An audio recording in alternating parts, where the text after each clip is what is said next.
Excuse me, love గురించి కలవాలి sir. యోగాలో ఉన్నారు, కలవచ్చు లేదు, చూసి వచ్చి చెప్తా. సరే.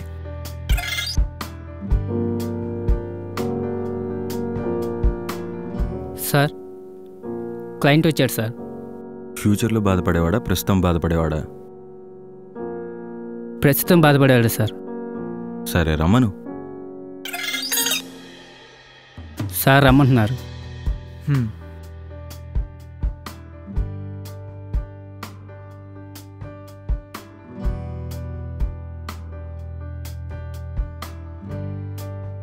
హాయ్, నా పేరు మణికంఠ. ఏంటి విషయం? నేను ప్రేమించిన అమ్మాయికి వేరేవాడితో పెళ్ళవుతుంది. మీ ఇద్దరికి పెళ్ళి అవ్వాలంటే నువ్వు అమ్మాయిని ప్రేమించడం కాదు రాజా, ఆ అమ్మాయి కూడా నేను ప్రేమించాలి. ఫస్ట్ ప్రేమించింది ఆ అమ్మాయే. మరి ఇంకే? కేవలం అమ్మాయి కోసమే యూఎస్ఎల్ఆ మానేసి 50,000కి జాబ్ చేస్తున్నాను. లవ్ మ్యారేజ్ అయితే వాళ్ళ నాన్న పరుగు పోతుందని వద్దంది. ఇక్కడ 90,000 వస్తేనే వదిలేసింది. మరి మీకు బాధ వేయట్లేదా? బాధేసింది, కోపం వచ్చింది, కానీ ఆ రెండు బయటపెట్టడానికి నాకు ఒక అవకాశం వచ్చింది. అవునా? ఎలా? నా అదృష్టమో దాని దురదృష్టమో తెలియదు, కానీ పెళ్ళైన ఒక 3 నెలల తర్వాత అనుకుంటా ఒకసారి కలిసాం. అప్పుడేమైంది? బాగున్నావా? ఏంటి బాగున్నావని అడుగుతున్నావా? నువ్వు అడగద్దు సరోజా, ఎందుకంటే ఖచ్చితంగా బాగోను. నీ గురించి మన కాలేజీలో క్యాంపస్ ఇంటర్వ్యూలు లేకపోయినా క్లాస్ అందరం వెళ్ళి ప్రిన్సిపాల్ని కన్విన్స్ చేసి క్యాంపస్ ఇంటర్వ్యూలు తెప్పించుకొని ఇంటర్వ్యూలో కష్టపడి సెలెక్ట్ అయ్యి కాలేజీ అయిపోయిన తర్వాత అందరూ ఎంజాయ్ చేస్తుంటే నేను మాత్రం మరుసటి రోజు నుంచి జాబులో జాయిన్ అయ్యి వాళ్ళు తక్కువ శాలరీ ఎక్కువ వర్క్ చేయించుకుంటున్నారని తెలిసి కూడా మీ ఇంట్లో వాళ్ళు జాబ్ ఉంటే కానీ నిన్ను నాకిచ్చి పెళ్లి చేయరని తెలిసి నానా కష్టాలు పడి జాబ్ చేస్తుంటే నువ్వు మాత్రం మా ఇంట్లో వాళ్ళ పరువు పోతుంది, మా నాన్న పరువు పోతుంది, మా నాన్నే పోతాడని చెప్పి నీకిష్టమైన నన్ను వదిలేసి మీ నాన్నకిష్టమైన వాడే నీకిష్టమని చెప్పి 3 సంవత్సరాల మన ప్రేమను పక్కన పడేసి సంవత్సరానికి 30 లక్షలు సంపాదిస్తున్న వాడి చేత 3 ముళ్ళు ఏడ్చుకొని 7 అడుగులు నడిచి 3 రాత్రులు చేసి 3 నెలల తర్వాత ఇప్పుడు వచ్చి 3 ఎలా ఉందని అడుగుతున్నావా? మేం మీకోసం తాజ్మహల్, చార్మినార్ కట్టిస్తుంటే మీరు మాత్రం మీ అమ్మాబాబు చూపించిన వాడింటి ప్లాన్లు గీస్తారా? ఒకవేళ మీ గురించి ఇలా కట్టామంటే ఎవడు కట్టమన్నాడని అడుగుతారు. కట్టలేకపోతే పక్కన వాడిని చూసి వాడు కడుతున్నాడు కదా అని మమ్మల్ని తిడతారు. ఫస్ట్ మీరు ఒకరిని లవ్ చేస్తారు, వాడి జోబులో పర్సు ఖాళీ చేయించి వాడిని వాడుకొని వదిలేస్తారు.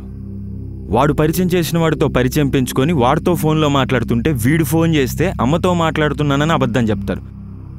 వాడు రెండోసారి కూడా ఫోన్ చేస్తే ఏంటి అనుమానిస్తున్నావా అని వాడిని బెదరగొడతారు. వీడు ఏటీఎం మిషన్ ఖాళీ చేయించి మళ్ళీ వీడు పరిచయం చేసిన వాడితో పరిచయం పెంచుకొని వాడి చేత ఆస్తులు అమ్మిస్తారు. మీ ఇష్టం వచ్చినట్టు ఆడుకోవడానికో వాడుకోవడానికో పెదాలకేసే లిప్స్టిక్కో మొహానికి రాసే మేకప్పో కాదే మొగాడి మనసు. ఎందుకంత ఆవేశం? ఇది ఆవేశం కాదురా, ఆవేదన. ఇప్పటికన్నా బయటపడకపోతే ఈ యుగాంతం అయ్యేలోపు అమ్మాయిలందరూ అబ్బాయిల్ని అంతం చేస్తారు. కనీసం ఆ విధంగా అయినా కొంతమంది అబ్బాయిల్ని కాపాడుకుందామని. అది కాదు, ఇది కాదు, ఏదీ కాదు. మీ అమ్మాయిని నమ్ముకుంటే తేనె పూసిన ఆకని చెప్పి ఆమదం పూసిన ఆకుని నాకిస్తారు. మీరు కూడా మా ప్రేమ కోసం అబద్ధాలు ఆడతారు కదా? నువ్వు చెప్పింది కరెక్టే. అబ్బాయి ప్రేమలో అబద్ధాలుంటాయి, అమ్మాయి ప్రేమలో అవసరాలు మాత్రమే ఉంటాయి. అమ్మాయిలు నిజంగా ప్రేమించరంటావా? ఎందుకు ప్రేమించరు? ప్రేమిస్తారు. 1000లో ఎన్ని సున్నాలున్నాయో అంతమంది మాత్రమే ప్రేమిస్తారు. నాకు అర్థం కాదు, మీ అమ్మాయిల్ని రేపు చేశామని నిర్భయ చట్టం అది ఇదని నాన్న గొడవ చేస్తారు, కానీ మేము మీకెంతో ప్రేమగా ఇచ్చిన ప్రేమని రేపు ఎల్లుండి అవతల ఎల్లుండి కూడా చేస్తారు. దానికి మేమేం చేయాలి? ఇలా మందు సిగరెట్ దాగి సర్వనాశనం అయిపోవాలి, అంతేగా? ఇండైరెక్ట్గా వింటున్నా నాకేలా ఉంటే డైరెక్ట్గా విన్న అమ్మాయి పరిస్థితి ఏంటో. నువ్వు ఏడవచ్చు సరోజా, ఏమన్నా అంటే చాలు మెయిన్ స్విచ్ చేయగానే కరెంట్ బోర్డులో కరెంట్ వచ్చినట్టు కళ్ళల్లో కన్నీళ్ళు వచ్చేస్తాయి. నువ్వు మాట్లాడదు సరోజ. నువ్వు మాట్లాడితే కొట్టనైనా కొట్టాలనిపిస్తుంది, లేదా పీక పిసికి చంపేయాలనిపిస్తుంది. పో, వెళ్ళి వాడితేనే బతుకు పో. ఎందుకు నీకు ఆడవాళ్ళంటే అంత కోపం? నాకు ఆడవాళ్ళంటే కోపం లేదు, గౌరవం ఉంది. కానీ అమ్మాయిలంటేనే ఇష్టం లేదు. ఇద్దరికి తేడా ఏంటి? ఆడవాళ్ళు అయితే పద్ధతిగా ప్రేమించి పెళ్లి చేసుకుంటారు, లేదా పెద్దవాళ్ళు చూసిన పెళ్లి చేసుకొని ప్రశాంతంగా కాపురం చేస్తారు. మరి అమ్మాయిలైతే? అమ్మాయిలైతే ప్రేమని ప్రేమించినంత ప్రేమగా కూడా ప్రేమని ప్రేమించలేరు. నాకు చిన్న డౌటు. ఏంటి? నేను వచ్చేప్పుడు ఫ్యూచర్లో బాధపడేవాడా ప్రజెంట్ బాధపడేవాడా అని అడిగారు. అంటే ఏంటి? పాస్ట్లో ప్రేమించినోడు ప్రెజెంట్లో బాధపడతాడు, ప్రెజెంట్లో ప్రేమించినోడు ఫ్యూచర్లో బాధపడతాడు. ఇంతకీ అబ్బాయిలు తప్పంటారా అమ్మాయిలు తప్పంటారా?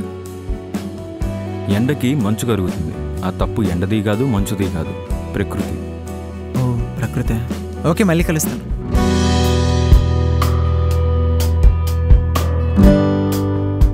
ఇలా చెప్పడం వల్ల వాళ్ళు మారతారా గురుగారు? రాముడికి రామాయణం గురించి, ప్రేమించేవాడికి ప్రేమ గురించి చెప్పకూడదురా. మరి ఎందుకు చెప్పటం? ఎండలో నడిచినోడికి ఆయాసం, అమ్మాయి మోసం చేసినోడికి ఆవేశం కామన్ రా. ఆయాసం వచ్చినోడికి వాటరు, ఆవేశం ఉన్నోడికి వాటర్ ఇచ్చి పంపించేయాలరా. నువ్వు కూడా బయలుదేరు. ఓకే గురుగారు.